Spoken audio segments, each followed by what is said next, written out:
Hi welcome back my channel. என்னடா இவோ சமைக்கிறது விட்டுட்டு சாமியை காமிக்கிறானெல்லாம் பார்க்காதீங்க.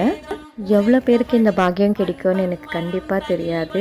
ஏன்னா எனக்கு இன்னைக்கு கிடைச்சிருக்கு. ஏன்னா எவ்வளோ பேர் தவம் இருந்து வேண்டிக்கின்னு அவரை தரிசனம் பண்ணதுக்காக திருப்பதிக்கு போய் கால் நடக்க நின்று சாமி தரிசனம் பண்ணிட்டு வராங்கங்க. ஆனால் எனக்கு இன்னைக்கு வீட்டிலேயே கிடைச்சிருக்கு. ஏன் சொல்கிறேன்னாக்கா, சாமிக்கு அபிஷேகம் பண்ணதுலேருந்து சாமிக்கு அலங்காரம் பண்ணுற வரைக்குமே இந்த வீடியோவில் பார்த்துட்ருப்பீங்க.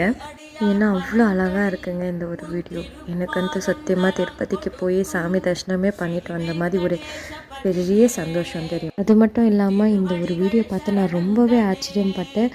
இப்படியெல்லாம் வந்து ஒரு சாமியோட இது இருக்குமா அப்படின்ட்டுலாம் எனக்கு தோணிடுச்சுங்க. நான் மட்டும் சாமி தரிசனம் பண்ணால் போதுமா, நீங்களும் பண்ணிட்டு வந்துட்டா இந்த வீடியோவை உங்களுக்காக போட்டுங்க.